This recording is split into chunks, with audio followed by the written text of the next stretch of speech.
Hello friends, welcome to all. आज मैं आपके लिए जो वीडियो लेके आ रहा हूँ, देखिए, सबसे बड़ा फार्मा स्टॉक। अब आप कहोगे सबसे बड़ा फार्मा स्टॉक, ये कौन सा स्टॉक है?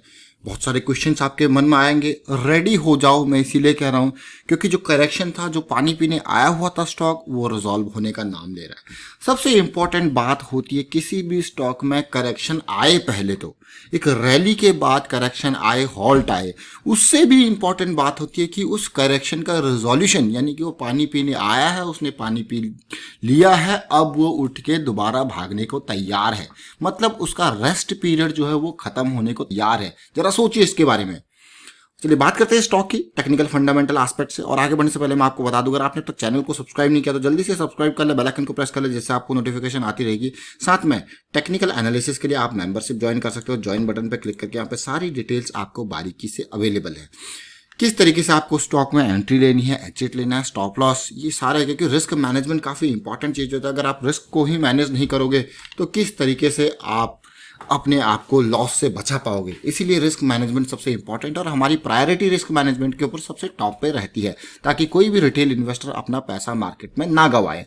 अब मैं सीधे आपको लेकर जा रहा हूँ स्टॉक की तरफ, जिसका नाम है सन फार्मा इंडस्ट्रीज लिमिटेड। अगर फार्मा स्टॉक्स की आप बात करते हो तो सबसे बड़ा प्लेयर ये स्टॉक आता है। देखिए, इसके बाद आपको देखेगा, अगर मार्केट कैपिटलाइजेशन 1,20,000 करोड़ का है, बाकी doctor Reddy, Cipla, Biocon, Aurobindo pharma, Torrent pharma, Cadila health care, बाकी प्लेयर्स हैं, बड़े प्लेयर्स हैं, लेकिन ये सबसे बड़ा प्लेयर है जिसका मार्केट कैपिटलाइजेशन 1,20,000 करोड़ के पार है।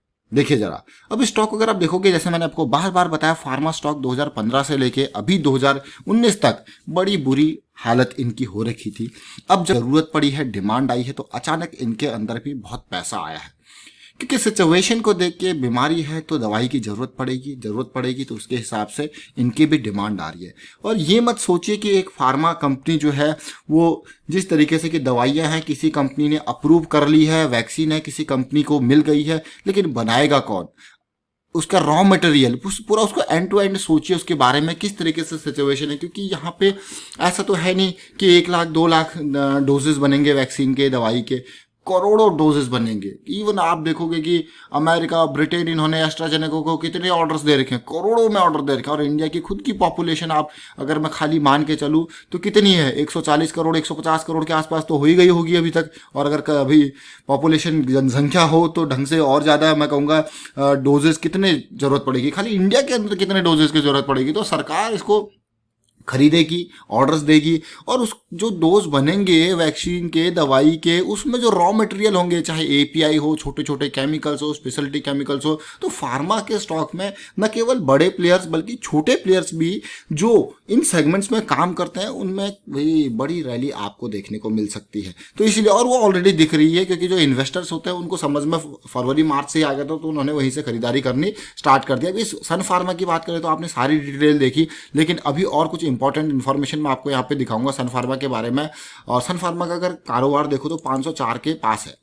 रैली के बाद कंसोलिडेशन बहुत इंपॉर्टेंट होता है, और ये कंसोलिडेशन ये दिखा रहा है, और कभी भी इस कंसोलिडेशन को पार कर सकता है। अभी बात करेंगे, उस टेक्निकल चार्ट पे भी लेके जाएंगे आपको, और उससे पहले मैं कुछ डाटा पॉइंट्स आपको दिखाना चाहता हूँ जो अभी, देखिए, इस क्वार्टर के इन्फॉर्मेशन आई नहीं हमारे पास, और जो ये इन्फॉर्मेशन है वो दिसंबर और मार्च क्वार्टर की है। जब इस क्वार्टर की इन्फॉर्मेशन आएगी तो फिर आपके साथ शेयर किया जाएगा। जो जून क्वार्टर की इन्फॉर्मेशन है, अगर वो भी आ जाती तो ज़्यादा बढ़िया रहता। बट अभी यह है जो टेक्निकल पे काफ़ी क्रिटिकल लेवल पे था, इसलिए मैं आपको ये स्टॉक लेके आऊँ। बट इन्फॉर्मेशन जो मार्च तक की है उसको देखते हैं। म्यूचुअल फंड की 41 स्कीम्स के पास दिसंबर में 10.60% की होल्डिंग थी, यानी कि 25 करोड़ शेयर्स म्यूचुअल फंड वालों के पास थे, 25 करोड़ 43 लाख शेयर्स। और मार्च एंड तक आते आते ये नंबर आप देखिए, इन्होंने कितने लाख, 40 लाख शेयर्स और खरीद लिए। जरा देखिए, म्यूचुअल फंड ने 40 लाख शेयर्स और खरीद लिए, बहुत अच्छा। यहाँ भी यानी कि आईसीआईसीआई प्रूडेंशियल म्यूचुअल फंड ने ज़्यादा शेयर खरीदे। देखिए, उसके अलावा अगर मैं बात करूँ, देखिए यहाँ पे फॉरेन पोर्टफोलियो इन्वेस्टर्स, इन्होंने अपना माल थोड़ा सा कम किया। 586 फॉरेन पोर्टफोलियो इन्वेस्टर 589 जरूर हो गए, लेकिन इनकी होल्डिंग यहाँ पे कम हुई, 13.89 से 12.81 हुई मार्च क्वार्टर तक। ये नंबर्स मैं आपको इसीलिए दिखा रहा हूँ ताकि आप इसमें थोड़ा सा रिलेट कर पाए चीज़ों को। इंश्योरेंस कंपनीज की अगर मैं बात करूँ तो इंश्योरेंस कंपनीज ने भी थोड़ा सा मुझे माल कम करते हुए नजर आया। देखिए 7.3, कम नहीं ज़्यादा, 7.39 से 7.71 हुआ है, कम नहीं ज़्यादा है। 17 करोड़ 72 लाख शेयर्स थे जो कि 18 करोड़ 50 लाख शेयर्स हो गए, यानी कि 50 और 30 80 लाख शेयर्स जो है इंश्योरेंस कंपनीज ने खरीदे, जिसमें कि LIC ने खरीदे अच्छे खासे शेयर्स। उसके अलावा देखिए अगर मैं बात करूं यहाँ पे रिटेल निवेशकों की, रिटेल निवेशकों की अगर बात करूं तो रिटेल निवेशक सन फार्मा में बहुत ही जबरदस्त तरीके से इन्वेस्टेड थे। थोड़ा बहुत इन्होंने भी अपना हिस्सा बढ़ाया है, थोड़ा बहुत हिस्सा बढ़ाया है। 3 लाख के आसपास शेयर्स मुझे बढ़ते हुए दिख रहे हैं। 92 लाख था, यहाँ पे 95 लाख हो चुका है। और पहले इसमें 5,70,000 इंडिविजुअल इन्वेस्टर थे, अब इसमें देखिए 5,98,000 इंडिविजुअल इन्वेस्टर। और अब नहीं, बल्कि ये मार्च का डाटा है, अब तो मुझे लगता है कि और लोग इसमें ऐड हुए होंगे।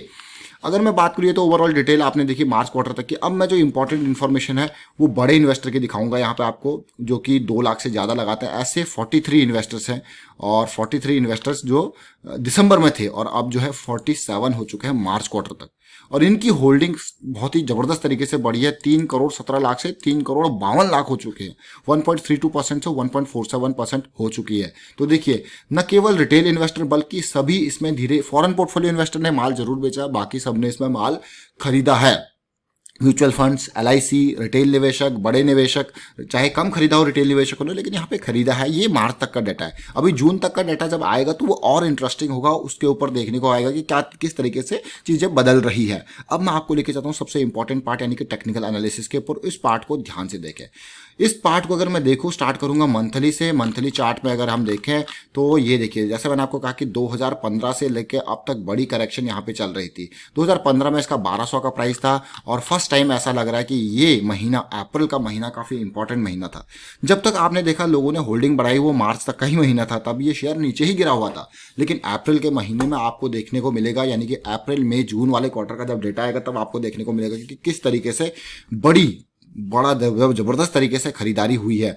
अब ये स्टॉक का वीडियो मैं आपको इसीलिए लेके आऊं क्योंकि ये काफी इंपॉर्टेंट एरिया पे मुझे जाता हुआ दिखा। आपको कि कौन सा इंपॉर्टेंट एरिया, बड़ी कैंडल, उसके बाद देखिए मई, जून और जुलाई की कैंडल पुराने लेवल्स को पार करने की कोशिश कर रही है, जो कि काफी इंपॉर्टेंट है।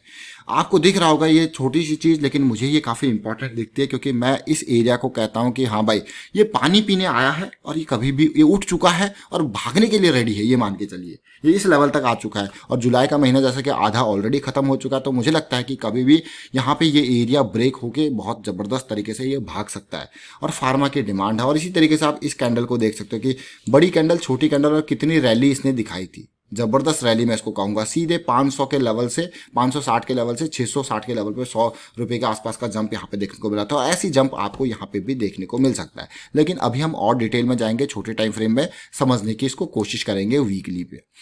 वीकली पे अगर मैं सिचुएशन देखूं तो जो आपको दिख रहा होगा ये करेक्शन, तीसरे मंथ के करेक्शन जो आपको देखने को मिल रही होगी मंथली पे। अब जरा वीकली पे इसको समझने की कोशिश कीजिए।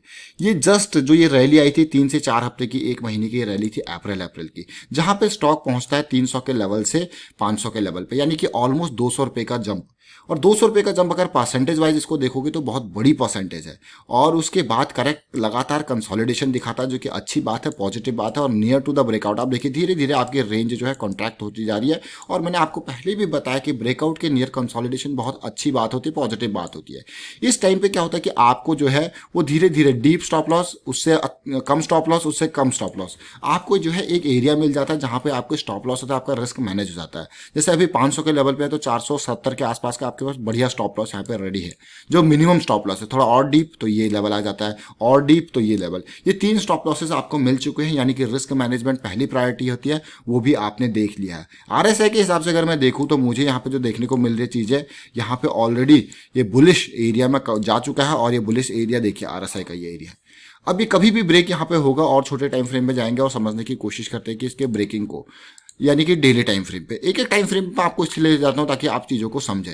ये एरिया जो है वो 500 से लेके 513 का आसपास का एरिया, जो लास्ट इसने हाई बनाया 513 514 का एरिया है, ये कभी भी ब्रेक हो सकता है। तो इसीलिए बिल्कुल ध्यान दें, ये अपने चरम सीमा पे पहुंच चुका है, यहाँ पे कभी भी भागने को तैयार रह सकता है, और बड़ी रैली आपको इसमें देखने को मिल सकती है। तो ये सन फार्मा का स्टॉक मैं आपको इसीलिए लेके आया क्योंकि यहाँ पे जो मंथली का करेक्शन था, वो बड़ा करेक्शन होता है, वो रिजॉल्व होने का नाम ले रहा है।